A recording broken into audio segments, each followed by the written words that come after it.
নবী সাল্লাল্লাহু আলাইহি ওয়াসাল্লাম বলেছেন 17 শ্রেণীর ব্যক্তি জাহান্নামের মধ্যে যাবে। এর মধ্যে এক শ্রেণী হচ্ছে যারা হারাম খাদ্য গ্রহণ করে, এরা জাহান্নামের মধ্যে যাবে। আজকে কত মানুষ হারাম খাচ্ছে, কত মানুষ মানুষের সম্পদ আত্মসাৎ করছে, কত মানুষ মানুষের জমি কেড়ে নিচ্ছে, কত মানুষ চাঁদা নিয়ে নিজের পরিবার সংসার জীবিকা নির্বাহ করছে। এই সমস্ত মানুষদের জন্য জাহান্নাম অবধারিত হয়ে আছে। এই জন্য দুনিয়াতে বেঁচে থাকা অবস্থায় আপনার হারাম খাদ্য গ্রহণ করা যাবে না। আপনি হালালে থাকেন, কম খান, কম পড়েন, ছোট্ট একটা ঘরের মধ্যে থাকেন, মৃত্যুর পরে ইনশাআল্লাহ আপনি আল্লাহর নৈকট্য অর্জন করতে পারবেন। 2 নম্বর হচ্ছে আত্মীয়তার সম্পর্ক যারা ছিন্ন করবে, এরাও জাহান্নামের মধ্যে যাবে। নবী সাল্লাল্লাহু আলাইহি ওয়াসাল্লামের এই স্পষ্ট কথা, আত্মীয়তার সম্পর্ক ছিন্ন করা যাবে না। সে আপনাকে গালি দিয়েছে, আপনি তাকে গালি দিতে যাইয়েন না। সে আপনাকে কষ্ট দিয়েছে, আপনি তাকে কষ্ট দিয়েন না। সে আপনার জমি আত্মসাৎ করেছে, আপনি তার জমি আত্মসাৎ করতে যাইয়েন না। আপনি আল্লাহর কাছে বিচার দিয়ে রাখেন, তাকে ক্ষমা করেন, ইনশাআল্লাহ আল্লাহ তাআলা আপনাকে উত্তম জাযা দান করবেন।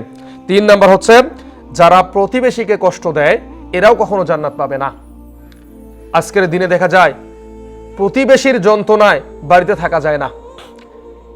আজকে আমি টাকা পয়সার মালিক হয়েছি, আমি আমার প্রতিবেশীকে নিম্ন লোক মনে করি সে আমার কাজের লোক, চাকর, গরিব, মিসকিন মনে করি, তাদেরকে নানানভাবে কষ্ট দেয়। তো প্রতিবেশীকে কষ্ট দেওয়া যাবে না। নবী সাল্লাল্লাহু আলাইহি ওয়াসাল্লাম বলেছেন, তোমার মৃত্যুর পরে তোমার প্রতিবেশীরা যদি সাক্ষ্য দেয় যে তুমি ভালো ছিলে, আল্লাহ তোমাকে ক্ষমা করবে। এই জন্য প্রতিবেশীকে কষ্ট দিবেন না।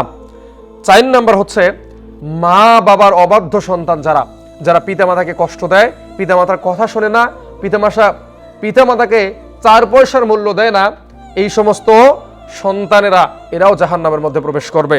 5 নম্বর হচ্ছে উগ্র মেজাজি, কথায় কথায় রাগ দেখায়, কথায় কথায় মানুষকে মারতে যায়, কথায় কথায় মানুষকে কষ্ট দেয়, এরকম উগ্র মেজাজি বেশি রাগ যাদের, তারাও কিন্তু জাহান্নামের মধ্যে যাবে। জাহান্নামের মধ্যে জান্নাতের মধ্যে একটা দরজা আছে, নাম হচ্ছে কাযিমিন আল গাইজ। এই দরজা দিয়ে যারা দুনিয়াতে নিজেদের রাগকে কন্ট্রোল করেছে, এই সমস্ত ব্যক্তিরা জান্নাতের মধ্যে প্রবেশ করবে। চিন্তা করেন তো, রাগ নিয়ন্ত্রণ করার কারণেই একটা আলাদা দরজা। নবী সাল্লাল্লাহু আলাইহি ওয়াসাল্লাম বলেছেন, যে ব্যক্তি যুদ্ধের ময়দান থেকে গাজী হয়ে ফেরত এসেছে, এই ব্যক্তি বড় বীর নয়, বরং বড় বীর সেই ব্যক্তি যে নিজের রাগের সময় নিজেকে কন্ট্রোল করেছে। এই জন্য উগ্র মেজাজি হওয়া যাবে না।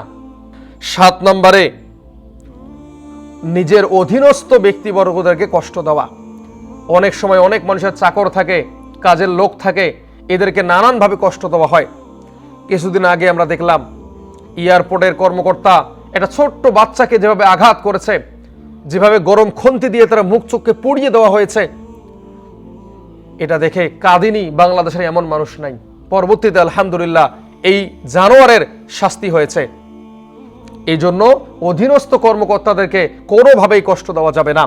এরকম অসংখ্য কাজ আছে, এই সমস্ত কাজ করার ফলে কি হয়, জাহান্নাম ওয়াজিব হয়ে যায়। তো আল্লাহ তাআলা এই সমস্ত কাজ থেকে বিরত থাকার মতো তৌফিক আমাদেরকে দান করুক।